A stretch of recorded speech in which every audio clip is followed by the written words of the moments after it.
I'm dying, brother. The American government will do anything but tax the rich. I swear to God. What the are we doing? What are we doing? What are we doing? Just pay taxes, man. What the are we doing? God damn it. This is so dystopian, brother. I cannot comprehend this. Like, Trump is about to walk out to do an announcement. What the is he announcing? Michael and Susan. Oh my God, that's what she looks like? What the Oh, Jesus. Someone in the chat was like, bro, look up what Susan Dell looks like. It's a nightmare. And at first I was like, come on, you're gonna, like, people are gonna call me sexist. But God this. Bro, she looks like she got PS2 graphics. How are you a billionaire? And like, that's the job that they did. Michael and Susan Dell pledged $6.25 billion to help fund Trump accounts, a program aimed at building savings for millions of American kids. Trump babies. That's fantastic, Susan. These gifts will be available to the first 25 million children aged 10 and under the zip codes where their median income is $150,000 or less. So they're giving them to children that won't be born particularly rich, and they're going to be hopefully very rich someday. This will give millions of dollars, millions of children, middle-class families a stake in American prosperity, a benefit from the rising stock market, and a better shot at the American dream. It really gives them a shot at the American dream. Michael and Susan, I want to thank you for this extraordinary act of kindness and patriotism and charity. This is truly one of the most generous acts in the history of our country. I mean, you don't hear about things like that. And we got to let people know he doesn't want and she doesn't care about that. Pay but I do. your taxes, bro. That. And we've had tremendous interest in that regard. It's Grifting Tuesday. The Trump accounts will be available starting on July 4th of next year. And Michael and Susan, to you again, it's an amazing act of just incredible everything. I mean, the life you've led to be able to do this, even to be able to, a lot of people have a good heart, but they can't give $6.25 billion. And Michael, probably knowing you, it's not the last of it either. It's not the last. But is he lying, or is he doing the robber baron thing? It's always the robber baron thing. It's always the robber baron thing. These guys are doing. Look, we'll find out what the scheme is here soon enough. Okay, I'm sure that it's like the tax write-offs, or I'm sure they're doing it to, like, you know, give Trump a W or something, and then they know that it'll pay dividends. Okay, ultimately. No billionaire is volunteering $6.5 billion of their net worth, which is around 5% of Michael Dell's entire net worth, as someone in the chat was saying, without anything in return. Especially considering that if they were going to do it, they would be advocating for better tax policies that take that money from them directly and feed it back into redistributive programs. These guys never do that. They literally are constantly, they made their money through the wealth consolidation, and they made their money through making sure that Trump implements a deregulatory agenda. Act has created a platform for families. And I think one of the craziest things, though, for both of the Dells is that they look the way that they do with 150 billion. And this isn't like, I'm not like ugly shaming or body shaming or anything like that. What I'm simply saying is, like, if you got that kind of money, like, you could get a better hair transfer, you know, like a better hair transplant, or like, it doesn't make any sense. Because clearly he's still trying to keep it up. He's still trying to keep it going. It's not like he doesn't care, right? He does care. Go to Turkey, man. What the f you doing? The 0 to 2 year olds, and who also live in zip codes where the median income is $150,000 or less. And I have spoken with a number of other wealthy Americans, philanthropists, and we are confident that others will join us because we all understand the incredible impact that a gift like this can have on the lives of young Americans. So again, it's a great honor for us to be here to be able to announce this. You know, when I was 8 years old, I got a passport. What if the money invested goes back into Dell stock? That would be funny. Go to the savings and loan, and you give them a quarter, and they'd stamp your account. And I got to see the power of compound interest early in my life, and that has brought me here to this moment.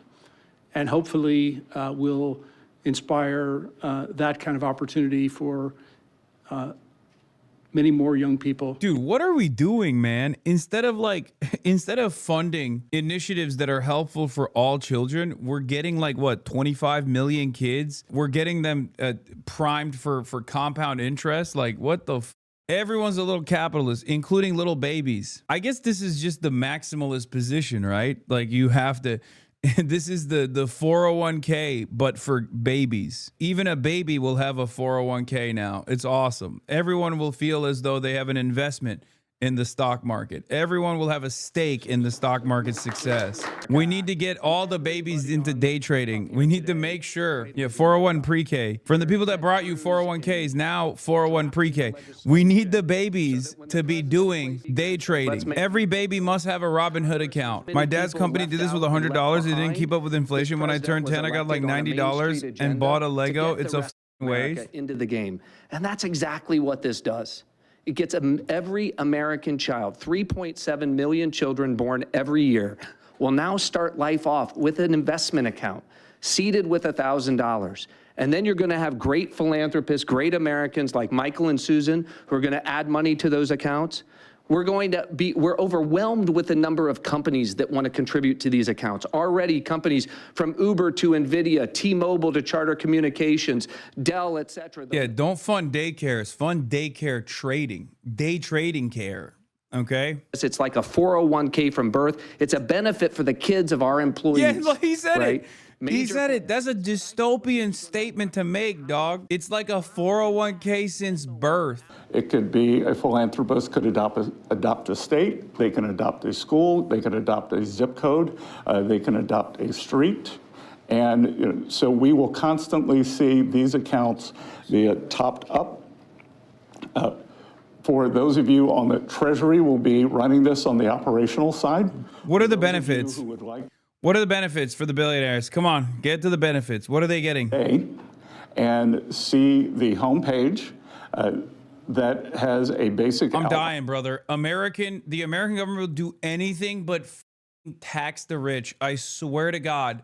What the are we doing? What are we doing? What are we doing? We will literally do anything but tax the rich, bro. It is crazy. Hey guys, you can just own an entire state if you would like. You can become a lordship that has ownership over an entire state by, donating $1 billion to Oklahoma, to Oklahoman children's 401 pre-Ks. Just pay taxes, man.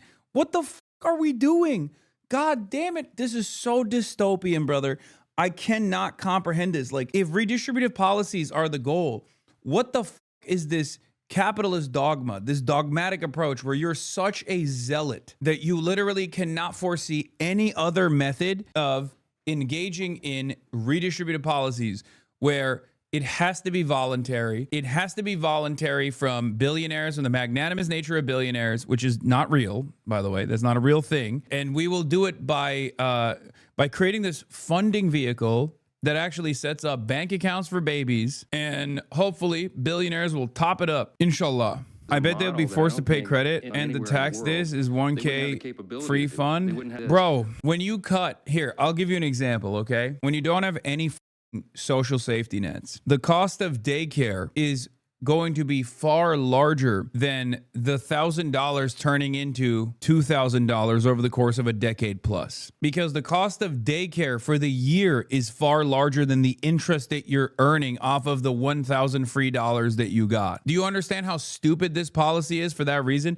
And the dumbest guy you know is going to say, this teaches people to do responsible compound interest. This teaches people to be passive earners from the start. You're so stupid. What's wrong with financial literacy? There's nothing wrong with financial literacy. It's just that you are saying yes to breadcrumbs when the actual broad sweeping change is such a glaringly obvious necessity that even these dickheads realize that, so they're throwing crumbs your way, so you shut the up. That's how busted the system is, that these guys are like, oh yeah, come on, give a couple billion here, a couple billion there. Let's just like squeeze something into the working poor's bank accounts, so they shut the up. Every child in America will have a personal investment account opened for them. Newborn children will have it seeded with $1,000.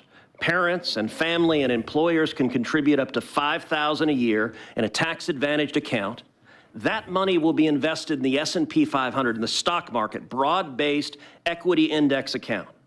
Two massive benefits that change this country. Number one, every child in America will experience the benefits of compound growth. Take a little girl born next year. She's born next year, she has the account opened for her, $1,000 is automatically seeded, her parents or family or an employer puts $5,000 a year each year into that account. What? If you assume the historic rate That's of not growth of compound the interest, S&P dumb. 500, That's just, by the time that why would anybody do that? Why would anybody put $5,000 every year into the baby's account? What company is going to do that? that little girl is 35, she will have $700,000 in that account. That is game Yeah, changing. if a We're not company is talking the dumping children $5 of grand a Michael and year Susan Dell, every children year, of Donald yes. Trump. Okay, here's how stupid what Ted Cruz is suggesting is, okay? Think about a baby. We give that baby $1,000. And then what if Michael Dell personally gives that baby $1 million every year? By the time that baby is 18 years old, that baby has $18 million plus the compound interest from the $18 million, okay? Think about how much money that is. That's like almost $25 million. The baby could have $25 million. Every baby could be a 25 millionaire. By the time they reach 18, it's like, oh yeah, that's true. Technically, yes, if people were just volunteering $5 grand annually, that wouldn't be compound interest. That would just be people giving you $5,000 every year, which is not happening. It's a one-time $1,000 payment for the baby. And no, this isn't like, for the record, this isn't going to be, yeah, very excited for my baby to sign up for the Trump account as a collateral for a student loan that is suspiciously $50K more than the balance of their Trump account. They're not going to be able to free trade with this Obviously, it's going to probably have a lot of restrictions, and it's going to be on some sort of like super conservative index. Who just got a gift from Michael and Susan, and it's not a gift of a video game. It's not a gift of a bicycle. It's an investment in their future. That changes their lives, and I hope and believe Michael and Susan are going to inspire millions across the country to do the same thing. When Congress passed Section 401K of the ERISA, I don't know that anyone realized how much it would change retirement plans. There's now trillions of dollars in 401K plans. They're going to be trillions of dollars in these. These are 401Ks for kids. And Mr. President, these Trump accounts exist because you signed them. Thank you for your leadership. It's a 401 pre-K, ladies and gentlemen. It's going to be fantastic. We're going to make... Every child is going to be a baby day trader. Michael and Susan, for the kind gift. What you all have done will be transformational for 25 million kids. And a lot of people we can thank for... Dude, I can't be the only one that gets mad at like the I pissed in your face, so now you must thank me because I made it rain attitude that this dumbass administration has, right? Like, please tell me there are other people who are seeing this for what it is. I'm not just like hating for the purpose of hating. And I know that there's going to be a lot of people who are like, the dumbest guy you know who has like wantrepreneur on his Instagram bio is going to be like, dude, what are you talking about? Get your money up, bro. If only I knew the importance of compound interest at the age of 5, I'd probably have $1 million by now. The dumbest dude you know thinks he is a capitalist now, okay? The dumbest dude you know that's in and out of jobs with no adequate compensation, with no benefits package, thinks that this is a banger, okay? They're gonna look at this and go, this is so sick. They're putting you on game, dude. The rich people are finally giving us the tools to trade. But I hope that there are enough people that are looking at this and going, this is so dumb. Just tax the rich and build a robust social safety net for everyone so there's a base level of material equality. Oh my Lord. And your reaction, did either of you say you're donating how much? Yeah, we already said it. It's $6.25 billion. No, I mean, was the reaction between the two of you? Someone came up with the idea. Oh, sure. Oh, well, so we kind of started with a smaller amount, to be honest.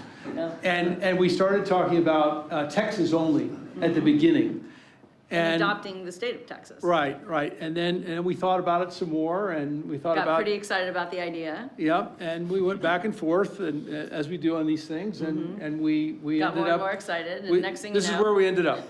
So, but a lot of discussion and consideration, over a long period of time. Yeah. To I mean, to we come to this. believe And we this feel is great about it. the greatest investment that we could possibly make is in children, and we've been investing in children for over 26 years with our foundation. Yeah, And- and, Oh you know, my God. there are 30 states Oh, it's so already sick. that Except require- that's been an abject failure. Okay. So that's a L. That's a bad investment you made then.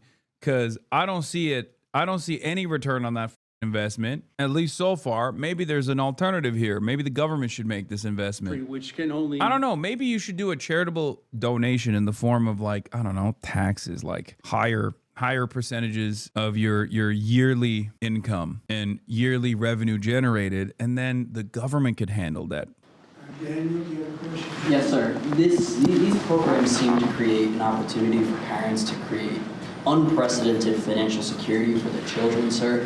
Do you believe that these accounts will be a big part of your legacy when everything goes down? We've heard talks about legacy as a peacemaker, but this is a really Let me get in there. This is my favorite question. Beautiful, beautiful question. Everybody up here today, this was a group that was very instrumental. And in particular, obviously, Michael and Susan, it's a big part of their legacy. You know, they've got a big legacy anyway, but this is maybe going to be as important or more important than anything they've done thus far. It's, you know, looking back in 100 years from now, I think you're going to see some things that they'll be talking about this very day. So thank you for that question. Thank you for that question. It's a beautiful question. I love talking about my legacy. Yeah, 100 years from now, America will not exist. Okay, mark my words, or at least the America that you know. The America that we all know and live in right now will not exist in 100 years, I don't think. Wait, what if a baby was born before this so they don't get it? It doesn't matter. Remember, they don't talk about like fiscal cliffs or benefits cliffs when it comes to right-wingers doing this kind of like stock market thing. That only factors into the equation when it's a government initiative.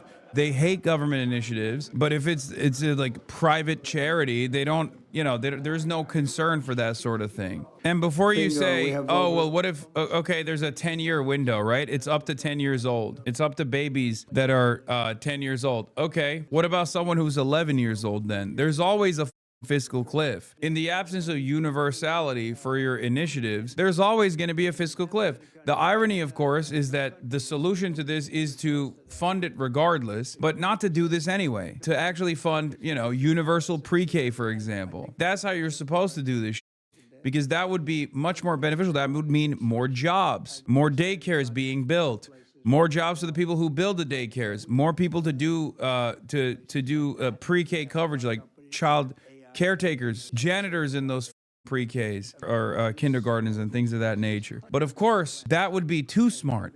And you can't do that. You have to instead do this like universal 401 pre-K initiative instead of universal pre-K. The shittiest part of this is that there is broad recognition of how bad things are by the administration. There's broad recognition for it. That's the reason why they're doing this. But they would rather give you like a little bit of crumbs and make you go, thank you so much. Say thank you. Say thank you to me and my billionaire buddies, instead of the actual most successful redistributive policies that we could implement, which is to fund these assholes or tax these assholes in the room and then fund the government projects. God damn it, Americans are the most propagandized people on the planet. They will eat this shit up, I think. This is how dumb the billionaire buddy actually is. Let's take a look. Quality theme for a second. Here's Michael Dell talking about taxes at Davos in 2019. There are growing calls to address these inequalities, particularly the wage inequality, with more taxes. In particular, in the United States, there's been a call by Congresswoman Ocasio-Cortez to tax people earning over $10 million at a 70% tax rate. The current top rate in the United States is 37%. Michael Dell, do you support this? No, I'm not supportive of that. Well, Keith. And I don't think it would help the growth of the U.S. economy. Oh, that's interesting. And can you say a little bit more about why? Why you don't think it would? Well, name a country where that's worked, ever.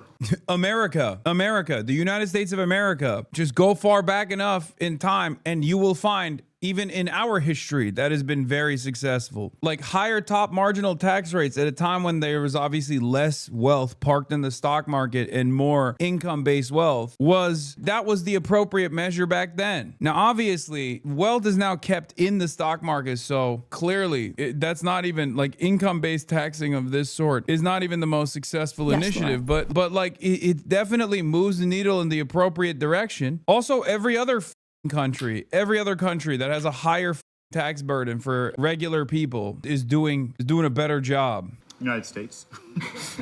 Briefly. Ain't no way. Wait, what? Pre-watch. No, Wait, hold I'm on. not Who supportive said of that? Well, Keith. And I don't think it would help the growth of the U.S. economy. Oh, that's interesting.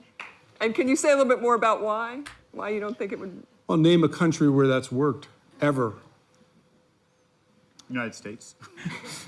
Briefly, in the 80s. No. From about the 1930s through about the 1960s. My bad. My mistake. I should have let the video run. My bad, boys. 60s, the tax rate averaged about 70%. At times it was up as high as 95%. And those were actually pretty good years for growth. So I don't have a strong opinion on that proposal. A lot of the devil is in the details. But I think there's actually a lot of economics that suggests that it's not necessarily going to hurt growth. And I think we have to examine it more closely. There are people. My mistake. I should have just let the video run and let the video do the talking for me. Anyway, this is also, you can tax speculative assets. I wonder if there is a already pre-existing vehicle to tax speculative assets, or at least something that shouldn't be considered a speculative asset, but is unfortunately considered a speculative asset in the United States of America. Oh, that's right. It's called property taxes. So yeah, there is obviously a method. It's already being implemented, just like there is already a way, just like there has already been a time in the United States history itself where top marginal tax rates were significantly higher and the tax burden was significantly higher on every single American. And actually that was pretty helpful in development and making sure that America was improving. There is already a pre-existing system in place for taxing speculative assets, even if they shouldn't be considered speculative assets, let's be real. I'm talking about housing. Property taxes already exist. So there is already a calculation that you can implement because there is one that is being implemented. So yes, chatters, the only thing that's missing from the equation is the willingness and the interest of the super wealthy to let go. That's it.